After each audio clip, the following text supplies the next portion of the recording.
ಎಲ್ರಿಗೂ ನಮಸ್ಕಾರ. ಇವತ್ತಿನ ಈ ವಿಡಿಯೋದಲ್ಲಿ ಸೀಡ್ಸ್ ಜರ್ಮಿನೇಷನ್ ಟೆಸ್ಟ್ ಅಂದ್ರೆ ಬಿತ್ತಿದಂತಹ ಬೀಜಗಳು ಉತ್ತಮವಾಗಿ ಮೊಳಕೆ ಹೊಡಿಬೇಕು ಅಂತ ಅಂದ್ರೆ ಅದನ್ನ ನಾವು ಮನೆಯಲ್ಲಿ ಯಾವ ರೀತಿಯಾಗಿ ಸಿಂಪಲ್ ಆಗಿ ಪರೀಕ್ಷೆ ಮಾಡ್ಕೊಳ್ಬೇಕು ಎಂಬುದನ್ನ ಈ ವಿಡಿಯೋದಲ್ಲಿ ತೋರಿಸ್ತಾ ಹೋಗ್ತಾ ಇದ್ವಿ.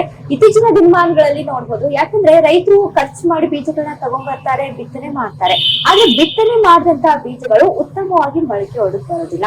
ಸೊ ಹಾಗಿರುವಾಗ ಸ್ಟಾರ್ಟಿಂಗ್ ಸ್ಟೇಜ್ ಅಲ್ಲೇ ಲಾಸ್ ಅನ್ನ ಅನುಭವಿಸ್ತಾರೆ ಅಂತ ಹೇಳ್ಬೋದು. ಸೊ ಹಾಗಿದ್ದಾಗ ನಾವು ಆಯ್ಕೆ ಮಾಡ್ಕೊಂಡಂತಹ ಬೀಜಗಳು ಉತ್ತಮ ಗುಣಮಟ್ಟದಾಗಿದೆಯಾ ಅಥವಾ ಕಳಪೆ ಗುಣಮಟ್ಟದಾಗಿದೆಯಾ, ಅದು ಬಿತ್ತಿದ ನಂತರ ಉತ್ತಮವಾಗಿ ಮೊಳಕೆ ಹೊಡ್ಕೊಂಡು ಬರುತ್ತಾ, ಈ ರೀತಿಯಾಗಿ ಇವೆಲ್ಲ ವಿಚಾರಗಳನ್ನ ತಿಳ್ಕೊಳ್ಬೇಕು ಅಂತ ಅಂದ್ರೆ ಮನೆಯಲ್ಲಿ ಸಿಂಪಲ್ ಆಗಿ ನಾವು ಸೈಂಟಿಫಿಕ್ ಆಗಿ ಯಾವ ರೀತಿಯಾಗಿ ಅದನ್ನ ಪರೀಕ್ಷೆ ಮಾಡ್ಕೊಳ್ಬೇಕು ಅನ್ನೋದನ್ನ ತಿಳಿಸ್ತಾ ಹೋಗ್ತಾ ಇದ್ದೇವೆ ಈ ವಿಡಿಯೋದಲ್ಲಿ. ಇದ್ರ ಬಗ್ಗೆ ಹೆಚ್ಚಿನದಾಗಿ ವಿವರಣೆಯನ್ನ ಕೊಡೋಕೆ, ಸೈಂಟಿಫಿಕ್ ಆಗಿ ಮಾತನಾಡೋದಕ್ಕೆ ನಮ್ ಜೊತೆ ಇದ್ದಾರೆ ಡಾಕ್ಟರ್ ಆದಂತಹ ಚೇತನ್ ಅವರು. ಚೇತನ್, ನಮಸ್ತೆ. ನಮಸ್ತೆ. ಸೊ ಈಗ ನಾವು ಈ ರೀತಿಯಾಗಿ ಅಂದ್ರೆ ಇದನ್ನ ಸೀಡ್ಸ್ ಜರ್ಮಿನೇಷನ್ ಟೆಸ್ಟ್ ಅಂದ್ರೆ ಬಿತ್ತಿದಂತಹ ಬೀಜಗಳು ಬಿತ್ತನೆ ಮಾಡುವ ಮುನ್ನ ಉತ್ತಮವಾಗಿ ನಾವು ಅದು ಮೊಳಕೆ ಬರುತ್ತಾ ಎಂಬುದನ್ನ ಸಿಂಪಲ್ ಆಗಿ ರೈತರು ಮನೆಯಲ್ಲೇ ಪರೀಕ್ಷೆ ಮಾಡ್ಕೊಳ್ಬೇಕು ಅಂತ ಅಂದ್ರೆ ಅದನ್ನ ಯಾವ ರೀತಿಯಾಗಿ ಮಾಡ್ಕೊಳ್ಬೇಕು, ಮೊದಲಿಗೆ ಇದರ ಒಂದು ಪರಿಚಯ ತಿಳಿಸ್ಕೊಡೋದಾದ್ರೆ ಏನು ಹೇಳ್ತೀರಾ? ಎಸ್, ಸೊ ನೀವ್ ಈಗಾಗ್ಲೇ ಹೇಳ್ದಂಗೆ ಬಹಳಷ್ಟು ಜನ ರೈತರು ಖರ್ಚು ವೆಚ್ಚವನ್ನ ಮಾಡ್ತಾರೆ. ಯಾವ ರೀತಿ ಒಂದು ಮಾತಿದೆ, ಬೆಳ್ಳಗಿರೋದೆಲ್ಲ ಹಾಲಲ್ಲ ಅಂತ ಹೇಳ್ತಾರೆ. ಅಂದ್ರೆ ನೋಡ್ಲಿಕ್ಕೆ ಇವಾಗ ನೋಡಿ, ಫಾರ್ ಎಕ್ಸಾಂಪಲ್ ಇಲ್ಲಿ ನಾನೇ ತೋರಿಸ್ತೀನಿ. ಸೊ ಇಲ್ಲಿ ಒಂದಷ್ಟು ಸೀಡ್ಸ್ ತಗೊಂಡಿದೀವಿ. ಸೊ ಈ ಸೀಡ್ಸ್ ನಮ್ಗೆ ನೋಡ್ಲಿಕ್ಕೆ ಎಲ್ಲಾನು ಚೆನ್ನಾಗಿದೆ, ಬಹಳ ಬೋಲ್ಡ್ ಆಗಿದೆ, ನೋಡ್ಲಿಕ್ಕೆ ಅಪಿಯರೆನ್ಸ್ ಅಂತ ಕರಿತೀವಿ, ಫಿಸಿಕಲ್ ಅಪಿಯರೆನ್ಸ್ ಏನೋ ಚೆನ್ನಾಗಿದೆ. ಸೊ ರೈತರು ಏನ್ ಅನ್ಕೊಳ್ತಾರೆ, ಇದನ್ನ ನೋಡ್ಬಿಟ್ಟು ಚೆನ್ನಾಗಿದೆ, ಉತ್ತಮ ಗುಣಮಟ್ಟದ್ದು. ಎಸ್ಪೆಷಲಿ ಇವಾಗ ನೋಡಿ, ಹೊರಗಡೆ ಯಾವ್ದೇ ಒಂದು ಶಾಪ್ ಕೀಪರ್ ಅವನ ಲಾಭವನ್ನ ಗಮನಿಸ್ತಾನೆ. ರೈತರು ಬರೀ ಫಿಸಿಕಲ್ ಅಪಿಯರೆನ್ಸ್ ನೋಡಿ ಅವ್ನು ಬಿತ್ತನೆ ಮಾಡ್ಬಿಟ್ಟಾಗ ಈ ಒಂದು ಜರ್ಮಿನೇಷನ್ ಟೆಸ್ಟ್ ಅಂತಕ್ಕಂಥದ್ದು ಏನಿದೆ ಅದನ್ನ ಮಾಡ್ಕೊಳ್ದೆ ಇದ್ದಾಗ ಅವ್ನು ಬಹಳಷ್ಟು ಲಾಸಸ್ಗೆ ಗುರಿ ಆಗ್ತಾರೆ. ಅದರಿಂದ ಆಗ್ತಕ್ಕಂಥ ಎಲ್ಲಾ ಲಾಸಸ್ ಅನ್ನ ತಡೆಗಟ್ಟಲಿಕ್ಕೆ, ಮುಂಬರುವಂತಹ ಯಾವುದೇ ಒಂದು ಡೇಂಜರಸ್ ಸಿಚುವೇಶನ್ ನಾವು ಅವಾಯ್ಡ್ ಮಾಡ್ಕೊಳ್ಳಿಕ್ಕೆ ಈ ಒಂದು ಉತ್ತಮವಾದಂತಹ ಸಿಂಪಲ್ ಆಗಿ ನೀವ್ ಹೇಳ್ದಂಗೆ ಮನೆಯಲ್ಲೇನೆ ರೈತರು ಇದಕ್ಕೇನು ಬಹಳಷ್ಟು ಟೆಕ್ನಿಕಲ್ ನಾಲೆಜ್, ಸೈಂಟಿಫಿಕ್ ನಾಲೆಜ್ ಬೇಕಿಲ್ಲ, ಸಿಂಪಲ್ ಆಗಿ ಮಾಡ್ಕೊಂಡು ಅದರಿಂದಾನೇ ಅವರು ತಂದಿರ್ತಕ್ಕಂಥ ಬೀಜ ಯಾವ ರೀತಿ ಇದೆ ಅದ್ರ ಗುಣಮಟ್ಟವನ್ನ ಕಂಪ್ಲೀಟ್ ಆಗಿ ಸ್ಟಡಿ ಮಾಡ್ಲಿಕ್ಕೆ ನಮ್ಗೆ ಇಲ್ಲಿ ಅವಕಾಶ ಇದೆ ವನಿತಾ. ಆ ಒಂದು ವಿಚಾರದ ಕುರಿತಾಗಿ ನಾವು ಪ್ರಾತ್ಯಕ್ಷಿಕೆ ಮುಖಾಂತರ ತೋರಿಸ್ಬೇಕು ಅಂತ ಹೇಳ್ಬಿಟ್ಟು ಇವತ್ತೇನು ಅನ್ಕೊಂಡಿದೀವಿ. ಆ ರೀತಿ ಮಾಡಿ ತೋರಿಸೋದ್ರಿಂದ ಬಹಳಷ್ಟು ಜನ ರೈತರಿಗೆ ಇದು ಅನುಕೂಲ ಆಗುತ್ತೆ ಅಂತ ನಾವು ಭಾವಿಸ್ತೇವೆ. ಹಾಗಿರುವಾಗ ಈಗ ಏನೆಲ್ಲ ಬೇಕಾಗುತ್ತೆ ಈ ಒಂದು ಪ್ರೊಸೆಸ್ ನ ಸಿಂಪಲ್ ಆಗಿ ಮನೆಯಲ್ಲೇ ಮಾಡ್ಕೊಳ್ಬೇಕು ರೈತರು ಅಂದಾಗ ಏನೆಲ್ಲ ಅಲ್ಲಿ ಪ್ರಾಪರ್ಟೀಸ್ ಬೇಕಾಗುತ್ತೆ, ಹೇಗೆ ಅಂತ? ನೀವೇ ನಿಮ್ಮ ಮನೆಗಳಲ್ಲೇ ಬಹಳ ನಿಮ್ಗೆ ಲೋಕಲ್ ಅಲ್ಲಿ ಅವೈಲಬಲ್ ಇರತಕ್ಕಂತ ಐಟಮ್ಸ್ ಅನ್ನ ಬಳಸ್ಕೊಂಡೆ ಈ ಒಂದು ಎಕ್ಸ್ಪೆರಿಮೆಂಟ್ ಅನ್ನ ನೀವು ಮಾಡ್ಕೊಬಹುದು. ಸೊ ಮೊದಲಿಗೆ ನೋಡಿ, ಇಲ್ಲಿ ನಾವೇನ್ ತಗೊಂಡಿದೀವಿ ಅಂತಂದ್ರೆ, ಫಾರ್ ಎಕ್ಸಾಂಪಲ್ ನಾವು 4 ರೀತಿಯಾದಂತಹ ಬೀಜಗಳನ್ನ ತಗೊಂಡಿದೀವಿ. ಹಸಿರು ಕಾಳನ್ನ ತಗೊಂಡಿದೀವಿ, ಮತ್ತು ಈ ಒಂದು ಜೋಳವನ್ನ ತಗೊಂಡಿದೀವಿ, ಗೋಧಿಯನ್ನ ತಗೊಂಡಿದೀವಿ, ಮತ್ತು ಕಡಲೆ ಬೀಜವನ್ನ ತಗೊಂಡಿದ್ದೀರಿ. ಬೀಜಗಳನ್ನ ತಗೊಂಡಿದ್ದೀರಿ. ನಿಮ್ಮ ಒಂದು ತೋಟಗಳಲ್ಲಿ ಯಾವ ಬೀಜಗಳಾಗ್ತಿ ಆ ಒಂದು ಬೀಜಗಳು ಅಂತ ತಗೊಳ್ಳಿ. ಮತ್ತೆ ಇಲ್ಲಿ ನೋಡಿ, ಬಟರ್ ಪೇಪರ್ ಅನ್ನ ನಾವು ತಗೊಂಡಿದೀವಿ. ಸೊ ಈ ಬಟರ್ ಪೇಪರ್ ನಿಮಗೆ ಬಹಳ ಸುಲಭವಾಗಿ ಲಭ್ಯವಿಲ್ಲ ಅಂತಂದ್ರೆ ನೀವು ನ್ಯೂಸ್ ಪೇಪರ್ ಅಲ್ಲೂ ಸಹ ಈ ಒಂದು ಪ್ರೋಸೆಸ್ ಅನ್ನ ಮಾಡ್ಕೋಬಹುದು. ಮತ್ತು ರಬ್ಬರ್ ಬ್ಯಾಂಡ್ಸ್ ಅನ್ನ ತಗೊಂಡಿದ್ವಿ, ನಾರ್ಮಲ್ ರಬ್ಬರ್ ಬ್ಯಾಂಡ್ಸ್. ಮತ್ತು ಈ ಒಂದು ವಾಟರ್ ಅಂದ್ರೆ ನೀರು. ಯಾಕೆ ಇದನ್ನೆಲ್ಲ ಬಳಸ್ಕೊಂಡು ಯಾವ ರೀತಿ ಎಕ್ಸ್ಪೆರಿಮೆಂಟ್ ಮಾಡ್ಬೇಕು, ಏನ್ ಮಾಡ್ಬೇಕು ಇದನ್ನೆಲ್ಲ ಬಳಸ್ಕೊಂಡು ಅನ್ನೋದನ್ನ ಮುಂದುವರಿತಾ ತಿಳ್ಕೊಳ್ತಾ ಹೋಗೋಣ. ಇನ್ನು ಅದೇ ರೀತಿಯಾಗಿ ಚೇತನ್ ಯಾವ ರೀತಿಯಾಗಿ ಮಾಡ್ಕೊಂಡು ಹೋಗ್ಬೇಕು ಅದರ ಪ್ರೊಸೆಸ್ ಗಳನ್ನ ಮಾಡ್ಕೊಂಡು ಹೋಗೋಣ, ಹೇಗೆ? ಎಸ್, ಖಂಡಿತ ಮುಂದುವರಿಸೋಣ. ಮೊದಲನೇದಾಗಿ ಏನ್ ಮಾಡಿ ಅಂತಂದ್ರೆ, ಇದೆಲ್ರಿಗೂ ಸಾಮಾನ್ಯವಾಗಿ ಗೊತ್ತಿರುತ್ತೆ, ಬಹಳಷ್ಟು ಜನ ಮಾಡ್ಕೊಳ್ತಾ ಇದ್ದಾರೆ. ನಾವು ತಗೊಂಡಿರ್ತಕ್ಕಂಥ ಬೀಜದಲ್ಲಿ ಈ ಒಂದು ಅನ್ಫಿಲ್ಡ್ ಗ್ರೈನ್ಸ್ ಅಥವಾ ಚಾಫಿ ಗ್ರೈನ್ಸ್ ಅಂತ ಕರಿತೀವಿ. ಕೆಲವೊಂದ್ಸಲ ಬೀಜಗಳ ಜೊತೆಯಲ್ಲಿ ಕಳಪೆ ಗುಣಮಟ್ಟದ, ಉತ್ತಮ ಗುಣಮಟ್ಟದ ಎರಡೂ ಬೀಜಗಳು ಮಿಕ್ಸ್ ಇರುತ್ತೆ. ಸೊ ಅಲ್ಲಿ ನಾವೇನ್ ಮಾಡ್ಬೇಕಂತಂದ್ರೆ, ಈ ಒಂದು ಅಬಾರ್ಟ್ ಆಗಿರ್ತಕ್ಕಂಥ ಸೀಡ್ ಅಂತ ಕರಿತೀವಿ, ಅವುಗಳನ್ನ ನಾವು ಕನ್ಸಿಡರ್ ಮಾಡಿ, ಇವಾಗ 1 kg ಬೀಜ ಹಾಕ್ಬೇಕು ಅಂತ ಹೇಳ್ಬಿಟ್ಟು ಅದ್ರಲ್ಲಿ 200 ಗ್ರಾಮ್ ಏನಾದ್ರು ಈ ಚಾಫಿ ಗ್ರೈನ್ಸ್ ಇತ್ತಂತಂದ್ರೆ, ಸೊ ಅಲ್ಲಿ ಅವರು ಏನ್ ಹಾಕೋತಾರೆ ಅಷ್ಟು ಸೀಡ್ ರೇಟು, ಆ ಒಂದು ಸೀಡ್ ಜರ್ಮಿನೇಷನ್ ಅಷ್ಟೊಂದು ಪ್ಲಾಂಟ್ಸ್ ಅಂತಕ್ಕಂಥದ್ದಲ್ಲಿ ಬರೋದಿಲ್ಲ. ಸೊ ಅದನ್ನ ಅವಾಯ್ಡ್ ಮಾಡ್ಕೊಳ್ಳಿಕ್ಕೆ, ಆ ರಿಸ್ಕ್ ಅವಾಯ್ಡ್ ಮಾಡ್ಕೊಳ್ಳಿಕ್ಕೆ ಈ ಚಾಫಿ ಗ್ರೈನ್ ಟೆಸ್ಟ್ ಅಂತಕ್ಕಂಥದ್ದು ಮಾಡಬೇಕು. ಸೊ ಮೊದಲು ನಾವ್ ಏನ್ ಮಾಡ್ತೀವಿ ಅಂತಂದ್ರೆ, ಇವಾಗ ಫಾರ್ ಎಕ್ಸಾಂಪಲ್ ಉದಾಹರಣೆಗೆ ಗೋಧಿನೇ ತಗೊಳ್ಳೋಣ.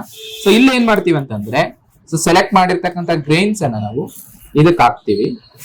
ಸೊ ಇದಕ್ಕೆ ಹಾಕಿದಾದ್ಮೇಲೆ ನೋಡಿ ಈ ರೀತಿ, ಸೊ ಇದು ಹಾಕಿದ ತಕ್ಷಣ ಏನಾಗುತ್ತೆ ಅಂತಂದ್ರೆ, ಯಾವ ಗ್ರೈನ್ಸ್ ಆದ್ರೆ ಚಾಫಿ ಅಂತಂದ್ರೆ ಮೊಳಕೆ ಬರ್ಲಿಕ್ಕೆ ಯೋಗ್ಯ ಇಲ್ಲ, ಗುಣಮಟ್ಟದಲ್ಲ, ಅವೇನಾಗತ್ತೆ ಅಂತಂದ್ರೆ ಮೇಲೆ ತೇಲ್ಕೊಂಡ್ ಬರುತ್ತೆ. ಸೊ ನೋಡಿ, ಇವಾಗ ನಾವು ಸೆಲೆಕ್ಟ್ ಮಾಡಿರ್ತಕ್ಕಂಥ ಈ ಒಂದು ಗ್ರೈನ್ಸ್ ಅಲ್ಲಿ ಏನಂತಂದ್ರೆ, ಗುಣಮಟ್ಟ ಅಂತಕ್ಕಂಥದ್ದು ಚೆನ್ನಾಗಿದೆ, ವೆರಿ ಲೆಸ್ ಡಿಸ್ಕಾರ್ಡೆಬಲ್ ಸೀಡ್ಸ್. ನೋಡಿ ಮೇಲೆ ಬಂದಿರ್ತಕ್ಕಂಥದ್ದು ಬಹಳ ಕಡಿಮೆ. ಓಕೆ. ಬಹಳಷ್ಟು ಸೀಡ್ಸ್ ಏನಾಗಿದೆ ಅಂತಂದ್ರೆ ಇಲ್ಲಿ ಉತ್ತಮವಾಗಿ ಮೊಳಕೆ ಬರೋ ರೀತಿಯಂತದ್ದು ಯಾವ್ದಾವ್ದು ಸೆಟಲ್ ಡೌನ್ ಆಗಿದೆ ಅದು ಉತ್ತಮವಾಗಿದೆ ಅಂತಕ್ಕಂಥದ್ದು ಈ ಒಂದು ಚೆಕ್ಕಿಂಗ್ ಪ್ರೋಸೆಸ್ ಅಂತ ಹೇಳ್ಬೋದು. ಓಕೆ, ಈಗ ನಾವು ಮನೆಯಲ್ಲೂ ಕೂಡ ನೋಡಿರ್ತೀವಿ. ಯಾಕಂದ್ರೆ ಈಗ ಸೀಡ್ಸ್ ಗಳನ್ನ ಏನೋ ಅಲ್ಲಿ ವಾಶ್ ಮಾಡ್ಬೇಕು ಅಂತ ಅಂದಾಗ ಅಲ್ಲಿ ವೇಸ್ಟ್ ಆದಂತದ್ದು, ಅಂದ್ರೆ ಅದು ಸರಿಯಾಗಿ ಇಲ್ದಿರೋಂತ ಬೀಜಗಳು ಅಲ್ಲಿ ಮೇಲೆ ಬಂದಿರುತ್ತೆ, ಮೇಲೆ ತೇಲಾಡ್ತಾ ಇರುತ್ತೆ, ಅದನ್ನ ನಾವು ತೆಗೆದು ಹೊರಗಡೆ ಹಾಕ್ತಿವಿ. ಸೊ ಅದೇ ರೀತಿಯಾಗಿ ಇಲ್ಲಿಯೂ ಕೂಡ ನಾವು ಏನು ಸೀಡ್ಸ್ ಜರ್ಮಿನೇಷನ್ ಟೆಸ್ಟ್ ಮಾಡುವಾಗ ಹೀಗೆ ಮೇಲ್ಗಡೆ ಬಂದಿರುವಂತಹ ಸೀಡ್ಸ್ ಗಳನ್ನ ನಾವು ಏನಂತ ಗಮನಿಸಬೇಕು ಅಂದ್ರೆ ಅದು ಚೆನ್ನಾಗಿಲ್ಲ, ಅದು ಯೋಗ್ಯವಾಗಿದ್ದಲ್ಲ ಸೀಡ್ಸ್ ಜರ್ಮಿನೇಷನ್ ಟೆಸ್ಟ್ ಗೆ ಅಂತ ನಾವು ಅಲ್ಲಿ ತಿಳ್ಕೊಳ್ಬೇಕಾಗುತ್ತೆ. ಇನ್ನು ಚಿತ್ರ ಈ ರೀತಿಯಾಗಿ ಮಾಡ್ಕೊಂಡು ಇನ್ನು ಮುಂದಿನ ಪ್ರೊಸೆಸ್ ನ ಯಾವ ರೀತಿಯಾಗಿ ಮಾಡ್ತೀವಿ? ನೆಕ್ಸ್ಟ್ ಪ್ರೊಸೆಸ್ ಏನಂತಂದ್ರೆ ಒಂದು ಬಟರ್ ಪೇಪರ್ ಅಂತ ನಾವ್ ಏನ್ ತಗೊಂಡಿದೀವಿ, ಇದನ್ನ ಏನ್ ಮಾಡ್ಬೇಕಂತಂದ್ರೆ ಒದ್ದೆ ಮಾಡ್ಕೊಬೇಕು. ಸೊ ಈ ರೀತಿ ಅತಿ ಹೆಚ್ಚು ತೇವನು ಮಾಡ್ಕೊಳ್ಳಂಗಿಲ್ಲ, ಮತ್ತೆ ಅತಿ ಹೆಚ್ಚು ಡ್ರೈ ಆಗು ಇರಂಗಿಲ್ಲ. ಸೊ ಈ ರೀತಿ ನಾವು ಇದನ್ನ ಏನ್ ಮಾಡ್ಕೋಬೇಕಂತಂದ್ರೆ ಒಂದ್ ರೀತಿ ನೀರನ್ನ ಚುಮ್ಕಿಸ್ಕೊಂಡು ಈ ರೀತಿ ವೆಟ್ ಮಾಡ್ಕೊಬೇಕು. ನೋಡಿ, ಈ ರೀತಿ ವೆಟ್ ಮಾಡ್ಕೊಬೇಕು. ಸೊ ವೆಟ್ ಆಗಿದ್ದಾದ್ಮೇಲೆ ಇದನ್ನ ನಾವ್ ಏನ್ ಮಾಡ್ಬೇಕಂತಂದ್ರೆ, ಸೊ ನೋಡಿ ಇಲ್ಲಿ ವೆಟ್ ಆಗಿದೆ. ಸೊ ಈ ವೆಟ್ ಆಗಿರ್ತಕ್ಕಂಥ ಪೇಪರ್ ಮೇಲೆ ನಾವೀಗಾಗಲೇ ಸೆಲೆಕ್ಟ್ ಮಾಡಿದಂತದ್ದು ಚಾಫಿ ಗ್ರೈನ್ ಟೆಸ್ಟ್ ಮಾಡಿದಂತದ್ದು ಯಾವ್ದಂತಂದ್ರೆ ಗೋಧಿ ಬೀಜಗಳಿಗೆ ನಾವು ಮಾಡಿದ್ರೆ. ಸೊ ಇಲ್ಲಿ ಏನ್ ಮಾಡ್ತೀವಿ ಅಂತಂದ್ರೆ ನಾವು ಈ ಒಂದು ಬೀಜಗಳನ್ನ ಈ ಒಂದು ಪೇಪರ್ ಮೇಲೆ ನಾವು ಇಟ್ಕೋತಾ ಹೋಗ್ತೀವಿ. ಸೊ ಈ ರೀತಿ ಇಟ್ಕೋತಾ ಹೋಗ್ತೀವಿ. ಸೊ ಫರ್ ಈ ಒಂದ್ ಪೇಪರ್ಗೆ ಎಷ್ಟು ಇಟ್ಕೋಬಹುದು ಅಂತಂದ್ರೆ ಇಟ್ ಡಿಪೆಂಡ್ಸ್. ನೀವು ಮಿನಿಮಮ್ ಅಂತಂದ್ರೂ ಒಂದು 100 ಸೀಡ್ಸ್ ಗೆ. ಸೊ ಈ ಒಂದು ಲಾರ್ಜರ್ ಸೈಜ್ ಇವಾಗ ನೋಡಿ ಗ್ರೌಂಡ್ ನೆಟ್ ಅಂತ ಇದೆ. ಗ್ರೌಂಡ್ ನೆಟ್ ಆದ್ರೆ 100 ಸೀಡ್ಸ್ ಅಂತ ಕರಿತೀವಿ. ಈ ಒಂದು ಸ್ಟ್ಯಾಂಡರ್ಡ್ ಸೀಡ್ ಟೆಸ್ಟ್ ರೇಷಿಯೋ ಅಂತ ಕರೆಯೋದಾದ್ರೆ, ಇನ್ನು ಗೋಧಿ ಅಥವಾ ಯಾವ್ದು ಸಣ್ಣ ಗಾತ್ರದ್ದಿರುತ್ತೆ ಅವುಗಳಿಗೆ 1000 ಸೀಡ್ಸ್ ಅಂತ ಕರಿತೀವಿ. ಆದ್ರೆ ಈ ಒಂದು ಎಕ್ಸ್ಪೆರಿಮೆಂಟ್ ಅನ್ನ ನಾವ್ ಏನ್ ಮಾಡ್ತಾ ಇದೀವಿ, ಸೊ ಇದ್ರಲ್ಲಿ ನಿಯರ್ ಅಬೌಟ್ 100 ಸೀಡ್ಸ್ ತಗೊಂಡು ಅವ್ರ ಎಕ್ಸ್ಪೆರಿಮೆಂಟ್ ಮಾಡ್ಕೋಬಹುದು, ಅಥವಾ ಒಂದು 50 ಸೀಡ್ಸ್ ತಗೊಂಡು ಸಹ ಅವ್ರ ಎಕ್ಸ್ಪೆರಿಮೆಂಟ್ ಅನ್ನ ಮಾಡ್ಕೋಬಹುದು. ಸೊ ನೋಡಿ, ಈ ರೀತಿ ನಾವೇನ್ ಮಾಡಿದ್ವಿ ಅಂತಂದ್ರೆ ಯೂನಿಫಾರ್ಮ್ ಆಗಿ ಇವಾಗ ಈ ಒಂದು ಬಟರ್ ಪೇಪರ್ ಮೇಲೆ ಈ ಒಂದು ಸೀಡ್ಸ್ ಅನ್ನ ನಾವು ಇಟ್ಕೊಂಡಿದ್ದಾದ ನಂತರದ ಅವಧಿಯಲ್ಲಿ ನಾವೇನ್ ಮಾಡ್ತೀವಿ ಅಂತಂದ್ರೆ, ಸೊ ಈ ರೀತಿಯಾಗಿ ನೀಟಾಗಿ ಫೋಲ್ಡ್ ಮಾಡ್ಕೊಳ್ತಾ ಹೋಗ್ತೀವಿ ವನಿತಾ. ಸೊ ನೋಡಿ, ಈ ರೀತಿಯಾಗಿ ಫೋಲ್ಡ್ ಮಾಡ್ಕೊಳ್ತಾ ಹೋಗ್ತೀವಿ. ನೋಡಿ, ಅತಿ ಹೆಚ್ಚು ತೇವ ಇದ್ದಾಗ ಏನಾಗತ್ತೆ ಅಂತಂದ್ರೆ ನೀವ್ ಈ ರೀತಿ ಫೋಲ್ಡ್ ಮಾಡಕ್ ಬರೋದಿಲ್ಲ.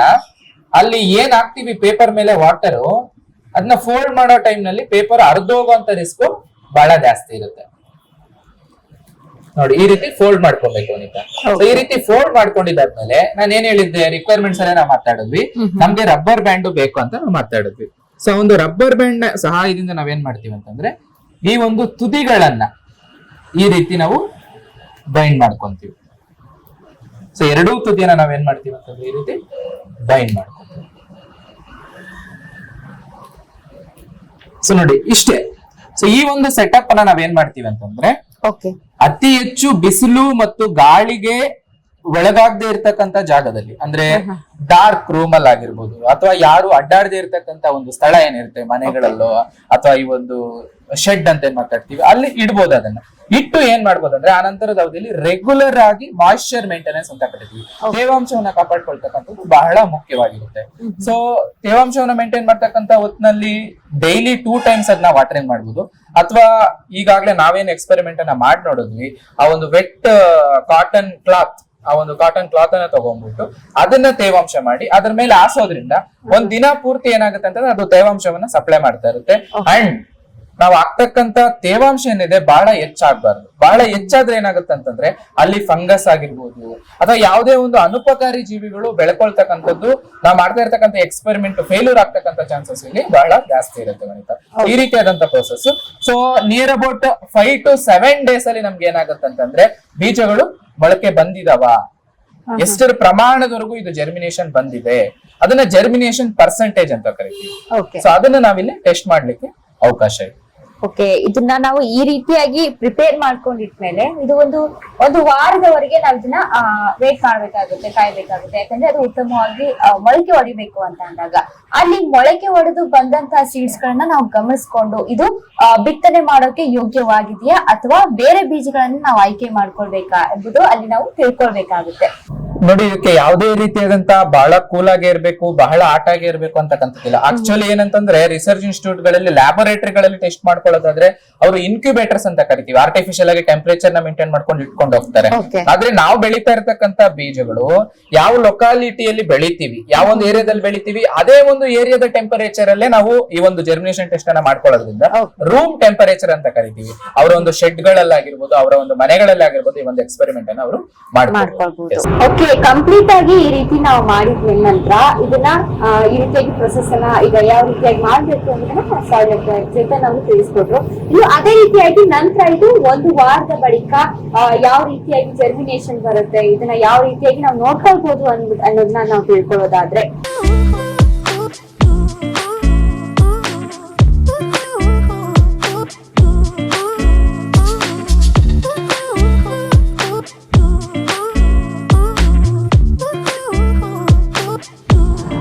ಸೊ ವನಿತಾ, ಈಗಾಗ್ಲೇ 1 ವಾರದ್ದು ಅಂದ್ರೆ 7 days ಓಲ್ಡ್ ಜರ್ಮಿನೇಷನ್ ಟೆಸ್ಟ್ ಗೆ ಇದ್ದಿದ್ದಂತದ್ದು ನೋಡಿ, ನಾವ್ ಇಟ್ಟಾಗ ಈ ರೀತಿ ಇತ್ತು.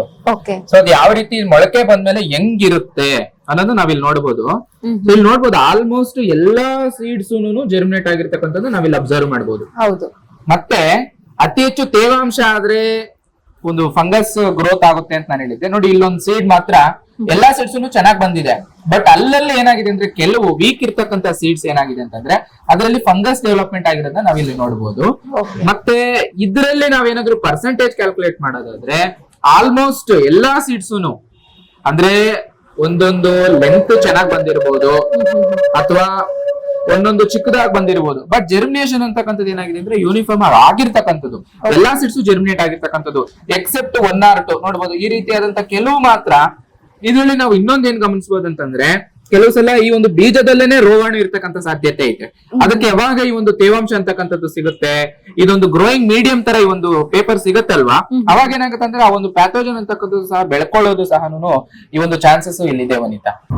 ಓಕೆ, ಈಗ ನಾವು 1 ವಾರದ ಬಳಿಕ ಅದು ಯಾವ ರೀತಿಯಾಗಿ ಜರ್ಮಿನೇಷನ್ ಆಗಿರುತ್ತೆ, ಹೇಗೆಲ್ಲ ಅಲ್ಲಿ ಸೀಡ್ಸ್ ಗಳು ಮೊಳಕೆ ಹೊಡ್ಕೊಂಡು ಬಂದಿರುತ್ತೆ ಅದನ್ನ ನಾವು ನೋಡಿದ್ವಿ. ಇನ್ನು ಹೀಗೆ ಈ ರೀತಿಯಾಗಿ ನಾವು ಇಲ್ಲಿ ಅಬ್ಸರ್ವ್ ಮಾಡ್ದಂಗೆ ಅಲ್ಲಿ ಒಂದೊಂದು ಸೀಡ್ಸ್ ಗಳು ಸರಿಯಾಗಿ ಉತ್ತಮವಾಗಿ ಮೊಳಕೆ ಹೊಡ್ಕೊಂಡು ಬಂದಿಲ್ಲ. ಸೊ ಹಾಗಿದ್ದಾಗ ಈಗ ಯಾವ ರೀತಿಯಾಗಿ ಆಯ್ಕೆ ಮಾಡ್ಕೊಳ್ಬೇಕಾಗುತ್ತೆ ಅಂದ್ರೆ, ಈಗ ಎಲ್ಲಾ ಸೀಡ್ಸ್ ಗಳು ಜರ್ಮಿನೇಷನ್ ಆಗಿಲ್ಲ ಅಂತ ಅಂದಾಗ ಅಲ್ಲಿ ರೈತರು ಏನೇನ್ ಯಾವ ಒಂದು ಪರ್ಸೆಂಟೇಜ್ ರೀತಿಯಲ್ಲಿ ಯಾವ ರೀತಿಯಾಗಿ ಆಯ್ಕೆ ಮಾಡ್ಕೊಂಡು ಬಿತ್ತನೆ ಮಾಡ್ಬೇಕಾಗುತ್ತೆ? ಎಸ್, ಇದು most important sector of the video ಅಂತಾನೆ ಹೇಳ್ಬೋದು. ಯಾಕಂತಂದ್ರೆ ನೀವು ಸಪೋಸ್ ನಾನು ಹೇಳ್ದಂಗೆ ಒಂದು 10 ಬೀಜವನ್ನೇ ತಗೊಂಡಿದ್ದೀರಾ, ಈ ಒಂದು ಸಿಂಗಲ್ ಬಟರ್ ಪೇಪರ್ ಮೇಲೆ ಹಾಕೊಂಡಿದ್ದೀರಾ ಅಂತ ಇಟ್ಕೊಂಡ್ರೆ 10ಕ್ಕೆ 10 ಬೀಜಗಳು ನಿಮ್ದು ಏನಾದ್ರು ಜರ್ಮಿನೇಷನ್ ಆಯ್ತು, ಅಥವಾ 10ಕ್ಕೆ 9 ಬೀಜ ಜರ್ಮಿನೇಟ್ ಆಯ್ತು ಅಂದ್ರೆ ಅಲ್ಲಿ 100% ಅಥವಾ 90% ಜರ್ಮಿನೇಷನ್ ಏನಾದ್ರು ಆಗಿತ್ತು ಅಂತಂದ್ರೆ ಓಕೆ, ನಿಮ್ಮ ಆಯ್ಕೆ ಮಾಡಿರ್ತಕ್ಕಂಥ ಬೀಜಗಳು ಗುಣಮಟ್ಟ ಚೆನ್ನಾಗಿದೆ. 90 to 100 ಜರ್ಮಿನೇಷನ್ ಏನಾದ್ರೂ ಪರ್ಸೆಂಟೇಜ್ ಬಂತು ಅಂತಂದ್ರೆ that seeds are fit for sowing.